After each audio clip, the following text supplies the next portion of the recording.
ಈ ರಾಮ್ನ ಹೀಗೆ ಬಿಟ್ರೆ ನಮ್ಮ ಹಾಸ್ಪಿಟಲ್ ಇನ್ನೂ ದೊಡ್ಡದಾಗಿ ಬೆಳೆದ ಹಾಗೇನೆ. ದೊಡ್ಡ ಚಾರಿಟಿ ಬುದ್ಧಿ ಒಂದು. ರಾಮ ವಿಷಯ ಗೊತ್ತಾಗಿರಲಿಲ್ಲ ಅಂದ್ರೆ ಈ ಪೇಷಂಟ್ ಹತ್ರ ದುಡ್ಡು ವಸೂಲಿ ಮಾಡ್ಬೋದಾಗಿತ್ತು. ಛೇ,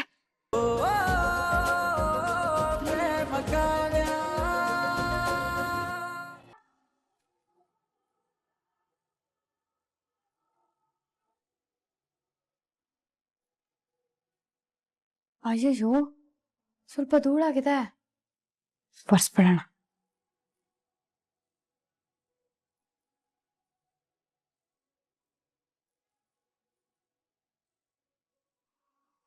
ಯಾರನ್ನು ಕೇಳಿ ಈ ಫೋಟೋನ ಇಲ್ಲ ಹಾಕ್ತೆ? ಯಾರು ನಿನ್ಗೆ ಒಪ್ಪಿಗೆ ಕೊಟ್ಟಿದ್ದು? ಅತ್ತೆ, ನಮ್ಮ ಮದುವೆ ಫೋಟೋ ಹಾಕೋದಕ್ಕೆ ಯಾರಪ್ಪನ ಕೇಳಬೇಕಾಗಿತ್ತು? ಏನಂದೆ? ಯಾರು ಒಪ್ಪಿಗೆ ಬೇಕು ಅಂತ ನನಗೆ ವಾಪಸ್ ಪ್ರಶ್ನೆ ಮಾಡ್ತೀಯ? ನೀನು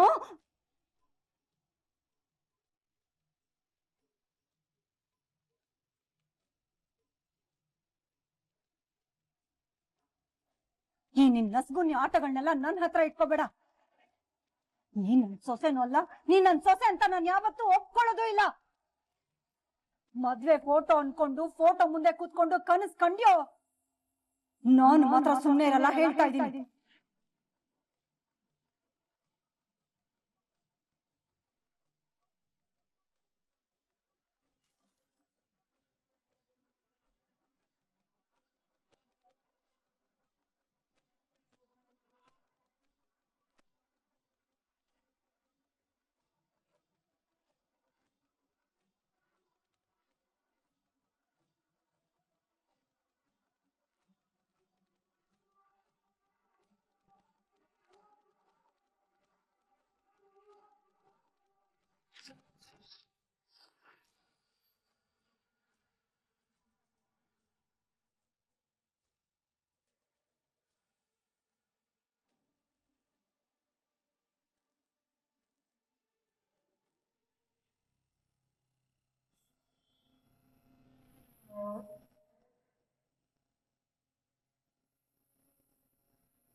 ಪೂಜಾ,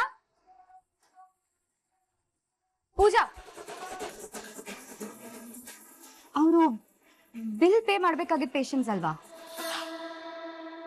ಹೌದು ಮೇಡಮ್. ಅವ್ರು ಬಿಲ್ ಪೇ ಮಾಡಿರಲಿಲ್ಲ ಅಲ್ವಾ? ಹೇಗೆ ಹೋಗ್ತಿದಾರೆ ಅವರು? ರಾಮ್ ಸರ್ ಕಾಲ್ ಮಾಡಿದ್ರು ಮೇಡಮ್. ಅವರೇ ಅವ್ರನ್ನ ಡಿಸ್ಚಾರ್ಜ್ ಮಾಡಕ್ ಹೇಳಿದ್ದು. ರಾಮ್ಗೆ ಹೇಗೆ ವಿಷಯ ಗೊತ್ತಾಯ್ತು? ಪೇಷಂಟೇ ಕಾಲ್ ಮಾಡಿದ್ರಂತೆ ಮೇಡಮ್. ರಾಮ್ ಸರ್ ಹೇಳಿದ್ರು. ಸರಿ, ಆಯ್ತು.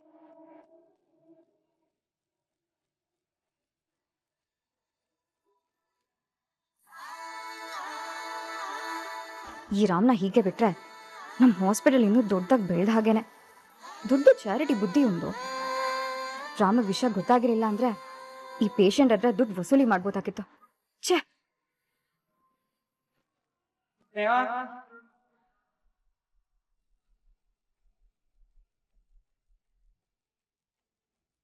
ನಾನು ನಿನ್ ಜೊತೆ ಮಾತಾಡ್ಬೇಕು.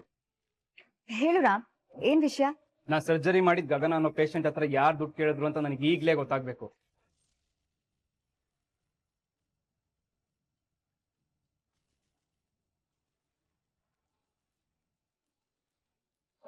ಅದು ನಾನೇ. ನೀನೇ ಕೇಳಿದ್ಯಾ? ಹೇ, ಇಲ್ಲ ರಾಮ್, ನಾನಂತೂ ಕೇಳೇ ಇಲ್ಲ. ಅದು ಯಾರು ಕೇಳಿರ್ಬೋದು ಅಂತ ಕಂಡು ಹಿಡಿತೀನಿ ಅಂತ ಹೇಳ್ದೆ. ಮೇ ಬಿ ಯಾರೋ ಸ್ಟಾಫ್ ಮೆಂಬರೇ ಇರಬೇಕು. You don't worry, I will find out. ಬೇಗ ಫೈಂಡ್ ಔಟ್ ಮಾಡ್ಬೇಕು ಸ್ನೇಹ. ಎಂತ ಎಥಿಕ್ಸ್ ಇಲ್ದಿರೋ ಜನ ಅವರು. ಆ ಪೇಷಂಟ್ ಹತ್ರ ದುಡ್ಡಿಲ್ಲ ಅನ್ನೋದಕ್ಕೆ ತಾನೇ ನಾ ಫ್ರೀಯಾಗಿ ಸರ್ಜರಿ ಮಾಡಿದ್ದು. ಅಂತವ್ರ ಹತ್ರ ದುಡ್ಡು ಕೇಳ್ತಾರೆ, ದುಡ್ಡು ಕೊಡೋ ತನಕ ಡಿಸ್ಚಾರ್ಜ್ ಮಾಡಲ್ಲ ಅಂತಾರೆ ಅಂದ್ರೆ ಅವ್ರಿಗೆ ಎಷ್ಟು ದುಡ್ಡಿನ ಆಸೆ ಇರಬೇಡ. ಇಂಥವ್ರಿಂದಾನೆ ನಮ್ಮ ಪ್ರೊಫೆಷನ್ಗೆ ಕಳಂಕ ಬಂದಿರೋದು. ಇಂಥವ್ರನ್ನೆಲ್ಲ ಬೇಗ ಹುಡುಕಿ ಇಲ್ಲಿಂದ ಒದ್ದು ಹೊರಗಾಕ್ಬೇಕು. ಸರಿ ರಾಮ್, ಆಯ್ತು. ನನಗಂತೂ ಇತ್ತೀಚೆಗೆ ನಮ್ಮ ಹಾಸ್ಪಿಟಲ್ ಇರೋ ಸ್ಟಾಫ್ಸ್ ಮೇಲೆ ನಂಬಿಕೆನೇ ಹೋಗಿದೆ. ಎಲ್ಲ ಬರೀ ದುಡ್ಡಿಗೋಸ್ಕರ ಕೆಲಸ ಮಾಡೋ ತುಂಬಿಕೊಂಡಿದ್ದಾರೆ ಅನಿಸ್ತಿದೆ.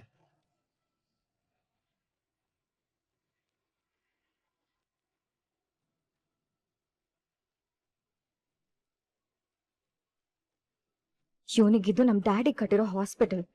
ನಮ್ ಡ್ಯಾಡಿ ಇದನ್ನ ದುಡ್ಡು ಮಾಡಕ್ ಕಟ್ಟಿದ್ದಾರೆ ಹೊರತು ಧರ್ಮಕ್ಕಲ್ಲ ಅಂತ ಮರ್ತೋಗ್ಬಿಟ್ಟಿದೆ. ಒಂದ್ಸಲ ನನ್ನ ಜೊತೆ ಮದ್ವೆ ಆಗ್ಲಿ, ಆಮೇಲೆ ನಾನು ಹೇಳ್ದಂಗೆ ಕೇಳ್ಕೊಂಡು ಬಿದ್ದಿರ್ಬೇಕು. ಹಾಗೆ ಮಾಡ್ತೀನಿ.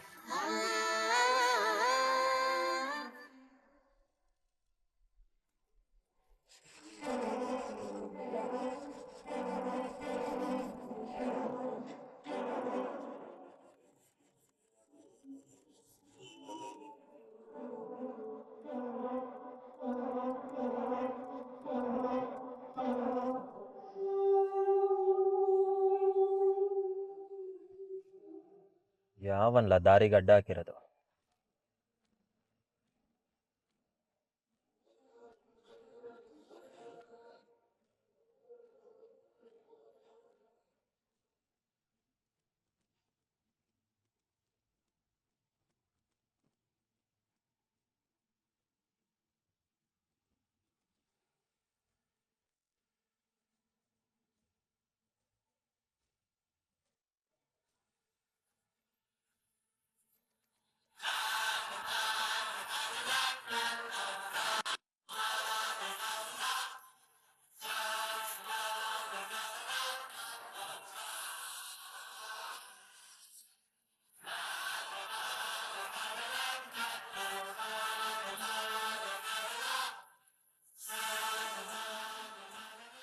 ಅಲ್ಲ ಕಂಡ್ರಲ್ಲ ಪ್ಯಾದೆಗಳ, ವಾರಕ್ಕೆ ಒಂದಕ್ಕಿತ್ತಾನಾದ್ರೂ ನನ್ನ ತಾವು ಬಂದು ಒದೆ ತಿಂದಿಲ್ಲ ಅಂದ್ರೆ ಉಂಡನ್ನ ಅರ್ಗಕ್ಕಿಲ್ವಾ ನಿಮ್ಗೆ?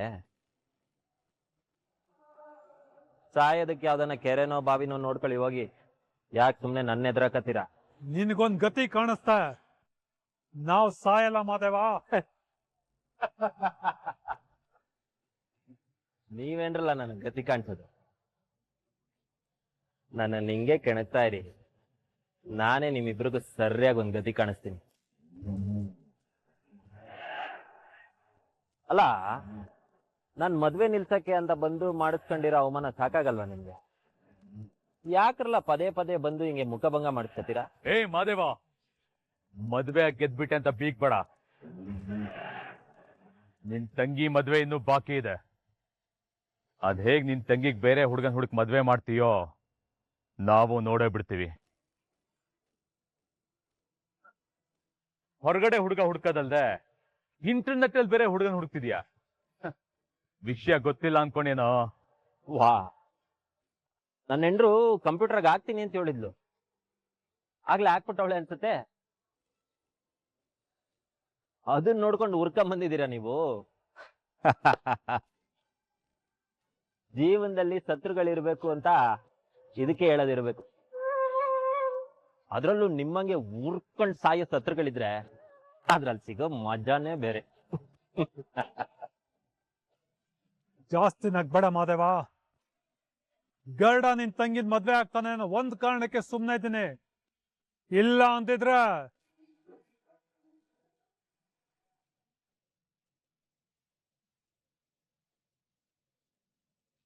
ಏನ್ ಮಾಡ್ತೀಯಾ? ನೀನ್ ಹೇಗೆ ಅವ್ನ್ ಕೈ ಕತ್ತರಿಸ್ತಾವ್ ಅದೇ ತರ ನಿನ್ ಕೈ ಕತ್ತರಿಸ್ತಾನೆ.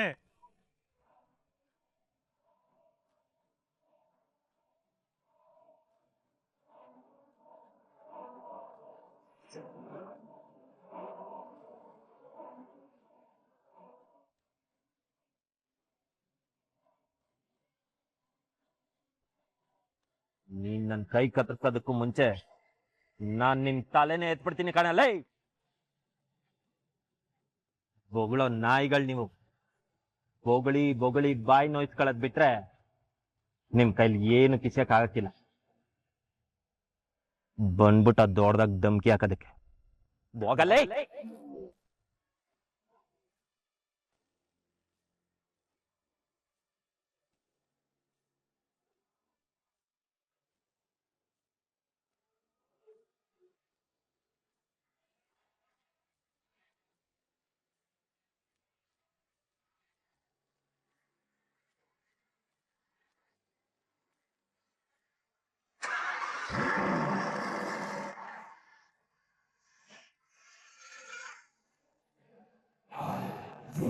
ಸೈಡ್ಗೆ ಹೋಗ್ರಲ್ಲ, ಇಲ್ಲ ಅಂದ್ರೆ ನಿಮ್ ಯಾಕೆ ಗಾಡಿ ಹತ್ತಿಸ್ಬಿಡ್ತೀನಿ.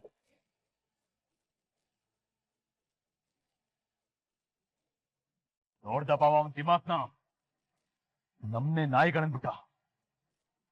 ನಾಯಿ ಹೇಗ್ ಕಚ್ಚತ್ತ ಹಾಗೆ ಕಚ್ಚಿ ಕಚ್ಚಿ ಹಾಕ್ಬೇಕು ಅವನ್ನ. ಅವನ್ ತಂಗಿನ ನಾನ್ ಮದ್ವೆ ಆಗದಿದ್ರು ಪರವಾಗಿಲ್ಲ ಬಾವ, ಅವನ್ ಕೈನ ನಾವೇ ಕತ್ತರಿಸ್ಬೇಕು. ನಾನ್ ಹೇಗೆ ಕೈ ಇಲ್ದೆ ನರಳಾಡ್ತೀನೋ ಅದೇ ತರ ಅವನ್ ಜೀವನ ಪೂರ್ತಿ ನರಳಾಡ್ಬೇಕು ಬಾವ. ಅಷ್ಟೇ ತಾನೇ ಗರುಡ, ನಿನ್ನ ಆಸೆನ ನಾನ್ ತೀರಿಸ್ತೇನೆ. ಅವನ್ ಕೈ ಕತ್ತರಿಸೋವರೆಗೂ ನಾನ್ ಸುಮ್ನೆ ಇರಲ್ಲ.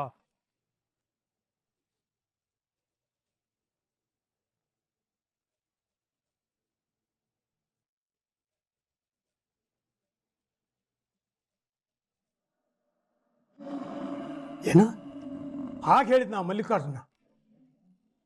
ನಿನ್ನ ಕೈ ಕತ್ತರಿಸೋದಿರ್ಲಿ, ನಿನ್ನ ಮೈ ಮುಟ್ಲಿ, ಅಷ್ಟು ಧೈರ್ಯ ಇದೆ ಅವನಿಗೆ? ನಮ್ಮ ತಂಟೆಗೆ ಬಂದ್ರೆ ಅವನನ್ನ ಹುಟ್ಲಿಲ್ಲ ಅನ್ಸ್ಬಿಡ್ತೀವಿ ಅನ್ನೋದು ಆ ಪಾಪಿಗೆ ಗೊತ್ತಿಲ್ಲ ಅನ್ಸುತ್ತೆ. ಅವನ್ ಸುಮ್ಕೆ ಎದುರ್ಸಕ್ಕೆ ಹೇಳ್ತಾನೆ ಬಿಡಿ ಚಿಕ್ಕಪ್ಪ. ಅವ್ನ್ ಧಮ್ಕಿ ಹಾಕ್ಬಿಟ್ರೆ ನಾವು ಹಂಚ್ಕೊಂಡ್ಬಿಡ್ತೀವಿ ಅನ್ಕೊಂಡವನೆ. ಆದ್ರೆ ಅವನಿಗೂ ಗೊತ್ತು ನನ್ನ ತಂಟೆಗೆ ಬಂದ್ರೆ ಸರಿಯಾಗಿ ವಧೆಗಳು ಬೀಳ್ತವೆ ಅಂತ.